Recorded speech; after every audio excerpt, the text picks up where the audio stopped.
नमस्कार दोस्तों, स्वागत है आपका आपके ही चैनल फार्मेसी नॉलेज में। दोस्तों, आज के इस वीडियो में हम बात करेंगे 10 पोस्ट फार्मासिस्ट वैकेंसी के बारे में, जिसके लिए ऑल ओवर इंडिया के कैंडिडेट एलिजिबल हैं। ये vacancy National Pharmaceutical Pricing Authority under the Department of Pharmaceutical Ministry of Chemical and Fertilizer में आया है। क्या कुछ रहेगा एलिजिबिलिटी क्राइटेरिया, कैसे इस फॉर्म को अप्लाई करेंगे, सब कुछ हम जानेंगे इस वीडियो में। दोस्तों, ये वैकेंसी है जिसमें फार्मा कैंडिडेट एलिजिबल हैं। सबसे पहले हम बात करेंगे कि किन किन पोस्ट के लिए फार्मा कैंडिडेट एलिजिबल हैं। तो जैसे ही आप यहाँ पर स्क्रॉल डाउन करते हो तो यहाँ पर आप देखोगे सबसे पहले कंसल्टेंट फार्मा, सीरियल नंबर 5 पर यह पोस्ट है कंसल्टेंट फार्मा का, जिसमें फार्मासिस्ट के 4 पोस्ट हैं। यहाँ पर सैलरी की बात करें तो 65,000 रुपये सैलरी यहाँ पर रहने वाला है। यहाँ पर भी फार्मा कैंडिडेट एलिजिबल हैं। दूसरा हम देखेंगे young professional pharma, serial number 11 पर। यहाँ पर टोटल 6 पोस्ट हैं, जहाँ पर सैलरी 50,000 रुपये रहने वाला है। अब हम बात करेंगे इसके एलिजिबिलिटी क्राइटेरिया की। तो सबसे पहले हम देखेंगे सीरियल पेज नंबर 9 पर हम जैसे ही जाते हैं, कंसल्टेंट फार्मा जिसके 4 पोस्ट हैं।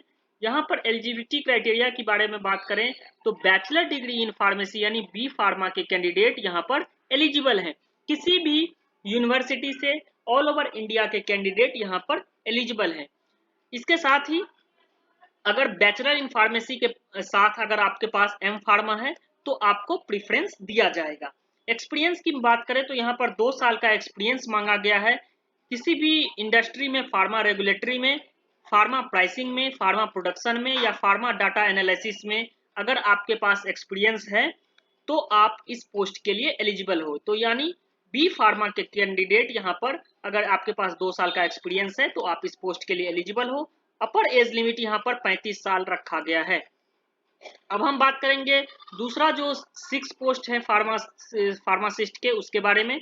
तो यहाँ पर जैसे ही आप स्क्रॉल डाउन करते हो तो यहाँ पर देखेंगे यंग प्रोफेशनल फार्मा, यहाँ पर टोटल 6 पोस्ट हैं। यहाँ पर भी बैचलर डिग्री यानी बी फार्मा के कैंडिडेट यहाँ पर एलिजिबल हैं। ऑल ओवर इंडिया के कैंडिडेट एलिजिबल हैं, बस आप रजिस्टर्ड फार्मासिस्ट होने चाहिए।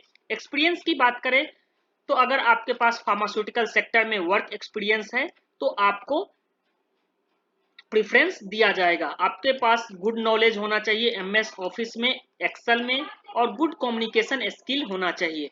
तो बी फार्मा के कैंडिडेट अगर आपके पास थोड़ा बहुत भी यहाँ पर एक्सपीरियंस है तो यंग प्रोफेशनल फार्मा में आपका सिलेक्शन हो सकता है। अपर एज लिमिट की बात करें तो 32 साल यहाँ पर एज लिमिट रहने वाला है।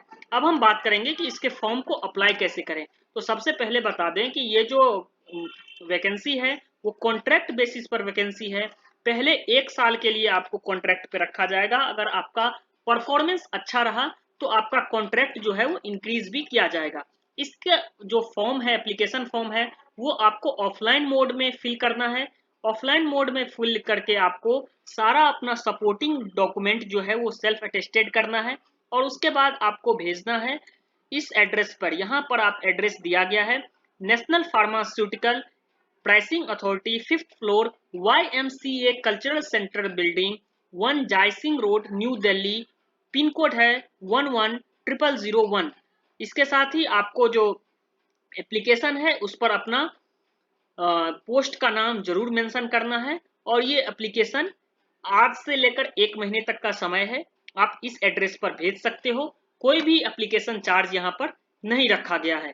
अब हम बात करेंगे कि इसमें सिलेक्शन किस बेसिस पर होगा। तो यहाँ पर आप देखेंगे जो फार्मा कैंडिडेट हैं, जो कंसल्टेंट फार्मा कैंडिडेट हैं, उनका जो सिलेक्शन होगा वो एवरेज जो मार्क आया है उनका 12 में और बी फार्मा में, उनके बेसिस पर उनका सिलेक्शन होगा।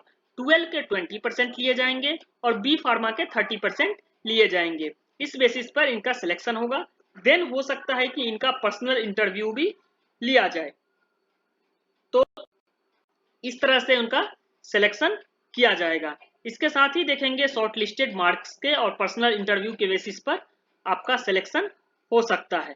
शॉर्ट लिस्टेड कैंडिडेट को कंप्यूटर प्रोफिशिएंसी टेस्ट के लिए बुला सकता है या फिर इंटरव्यू के लिए भी बुलाया जा सकता है। अब हम बात करेंगे कि इसके फॉर्म को कैसे अप्लाई करें। तो इसका जो ऑफलाइन एप्लीकेशन फॉर्म है वो इस वीडियो में इसी PDF में अटैच है, जिसमें अपना नाम, date of birth, father name, nationality, ये सब आपको फिल करना है। देन आपको अपना एजुकेशनल क्वालिफिकेशन सारा कुछ फिल करना है, अपना वर्क एक्सपीरियंस फिल करना है। वर्क एक्सपीरियंस फिल करने के बाद एनपीपीए में आपने पहले काम किया है, यस और नो। देन आपका MS Word, Excel, PowerPoint में जो आपका प्रोफिशिएंसी लेवल है उसके बारे में यस और नो लिखना है। देन आपको ये सब name, date, signature of candidate करके आपको ये फिल करके भेजना है। और एड्रेस मैंने पहले ही बता दिया है, जो एड्रेस है वो ये रहने वाला है। आप देख सकते हैं एनपीपीए का जो ऑफिस है वहां पर भेजना है। आज से 1 महीने तक आपके पास टाइम है। आप जैसे ही एनपीपीए के ऑफिशियल वेबसाइट पर जाओगे, यहाँ पर व्हाट्स न्यू में आपको जाना है। देन रिक्रूटमेंट सेक्शन में जाना है। जैसे ही आप इस पर क्लिक करते हो, देन ये रिक्रूटमेंट वाले सेक्शन में 26 जुलाई 2024 का ये ऑफिशियल नोटिफिकेशन है, जहां पर आप क्लिक करके इस पीडीएफ के बारे में देख सकते हो और इसके ऑफलाइन एप्लीकेशन फॉर्म को फिल कर सकते हो। तो टोटल 10 पोस्ट हैं बी फार्मा यानी बैचलर इन फार्मेसी कैंडिडेट के लिए।